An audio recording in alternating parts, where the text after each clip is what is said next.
শব্দের ভেতরেই যে একটি জাতির আত্মা বাস করে, বাংলাদেশের ভাষার ইতিহাস তারই প্রমাণ। এই ভাষা শুধু কথা বলার মাধ্যম নয়, এটি মায়ের ডাক, ভালোবাসার স্পর্শ, অন্যায়ের বিরুদ্ধে প্রতিবাদের সাহস এবং আত্মপরিচয়ের ভিত্তি। মাতৃভাষার মর্যাদা রক্ষায় 52তে যে তরুণরা গুলির সামনে বুক পেতে দিয়েছিলেন, তাদের আত্মত্যাগের স্মৃতিতেই 21-এর প্রথম প্রহরে আবারও শ্রদ্ধা, ভালোবাসা আর অঙ্গীকারের নত হল সমগ্র জাতি। রাষ্ট্রপতির শ্রদ্ধা নিবেদনের পর কেন্দ্রীয় শহীদ মিনারে ভাষা শহীদদের প্রতি শ্রদ্ধা জানান প্রধানমন্ত্রী তারেক রহমান।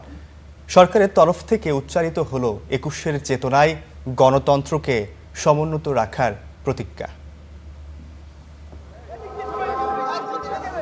রাত পেরিয়ে যখন 21-এর প্রথম প্রহর নামে, তখন যেন থেমে যায় সময়। নীরব শহর জেগে ওঠে শোক, গর্ব আর ভালোবাসার এক অনন্য আবহে। প্রথমে শহীদ বেদিতে শ্রদ্ধা জানান রাষ্ট্রপতি মোহাম্মদ শাহাবুদ্দিন। এরপরই ভাষা শহীদদের শ্রদ্ধা জানান প্রধানমন্ত্রী তারেক রহমান।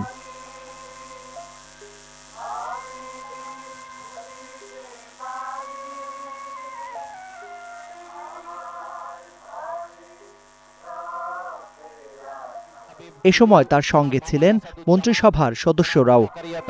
জনাব দীপেন দেওয়ান, ডক্টর আনমা এহসানুল হক মিলন, জনাব সরদার মোহাম্মদ সাখাওয়াত হোসেন। নীরবতা ও প্রার্থনার মধ্য দিয়ে তারা স্মরণ করেন সালাম, বরকত, রফিক, জব্বার, শফিউর সহ ভাষা আন্দোলনের সেই সব শহীদদের, যাদের আত্মত্যাগের পথ ধরেই জন্ম নিয়েছিল বাংলাদেশি জাতীয়তাবাদ, যার ধারাবাহিকতায় জাতি পেয়েছে একটি লাল সবুজের পতাকা ও স্বাধীন সার্বভৌম মানচিত্র।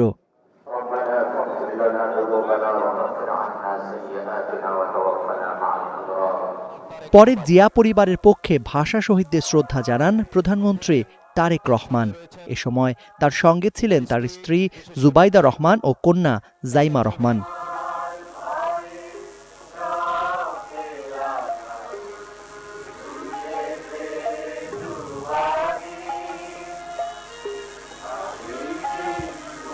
শহীদ প্রেসিডেন্ট জিয়াউর রহমান। বেদিতে দেয়া ফুলের স্তবকে যেন উচ্চারিত হয় মাতৃভাষার মর্যাদা রক্ষার অঙ্গীকার। একটা ফ্যাসিস্ট শাসনের যাত্রা করে থেকে 21 ছিল অবরুদ্ধ, এবার সেই 21 মুক্ত। জনগণের যে প্রত্যাশা আগামী দিনগুলোর জন্যে, গণতান্ত্রিক সরকারের জন্য একটা বাংলাদেশে একটি সত্যিকার অর্থেই একটা ইনসাফের উপর ভিত্তি করে একটা গণতান্ত্রিক সমাজ গড়ে তোলার। পরে শহীদ বেদিতে শ্রদ্ধা জানান 3 বাহিনী প্রধান ও ঢাকায় নিযুক্ত বিভিন্ন দেশের কূটনীতিকরা। 21 মানে শুধু একটি দিন নয়, এটি বাঙালির আত্মমর্যাদার ইতিহাস। 1999 সালে ইউনেস্কো 21শে ফেব্রুয়ারিকে আন্তর্জাতিক মাতৃভাষা দিবস হিসেবে স্বীকৃতি দেয়। এরপর থেকে 21 শুধু বাংলাদেশের নয়, বিশ্বজুড়ে ভাষা ও সংস্কৃতির অধিকার রক্ষার প্রতীক। 21-এর যেটা মূল চেতনা ছিল যে সত্যিকার অর্থেই বাংলাদেশে একটি বৈষম্যহীন একটা সমাজ, একটা রাষ্ট্র গঠন করা, সেই চেতনার ভিত্তিতে আমরা আগামী দিনে এগিয়ে যাব। আমরা বিশ্বাস করি যে আমাদের এই নতুন 21-এর যে অনুপ্রেরণা, সেই অনুপ্রেরণা নিয়ে আমরা সামনের দিকে নিঃসন্দেহে জনগণের কল্যাণের জন্য আমরা কাজ করতে সক্ষম হব। আমাদের মাতৃভাষাকে আমরা আরো সমৃদ্ধ করতে সক্ষম হব, আমাদের সংস্কৃতিকে সমৃদ্ধ করতে সক্ষম হব, আমরা বাংলাদেশের স্বাধীনতা, সার্বভৌমত্ব, গণতন্ত্রকে সংহত করতে সমর্থ। যে জাতি ভাষার জন্য রক্ত দেয়, সে জাতি কখনো মাথা নত করে না। 21 তাই শোকের নয়, শক্তির, বেদনার নয়, বেঁচে থাকার গর্বের নাম।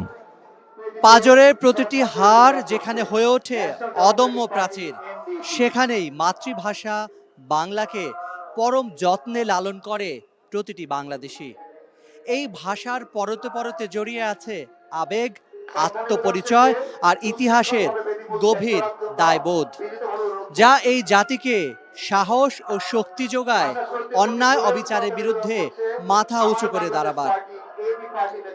21-এর প্রথম প্রহরে তাই শহীদ বেদিতে শ্রদ্ধা নিবেদনের পর বর্তমান সরকারের পক্ষ থেকেও উচ্চারিত হলো সেই প্রতিশ্রুতি। ভাষা আন্দোলনের আত্মত্যাগকারী সেই শহীদদের চেতনার ভিত্তিতেই গণতন্ত্র আর মানুষের অধিকার আদায়ের পথকে সুদৃঢ় করার অঙ্গীকারে অটল তারাও। কারণ ২১ মানে শুধু স্মরণ নয়, প্রতিজ্ঞা, দায়িত্ব আর একটি জাতির অবিনাশী গান। জাকারি আহমেদ, স্টার নিউজ, ঢাকা।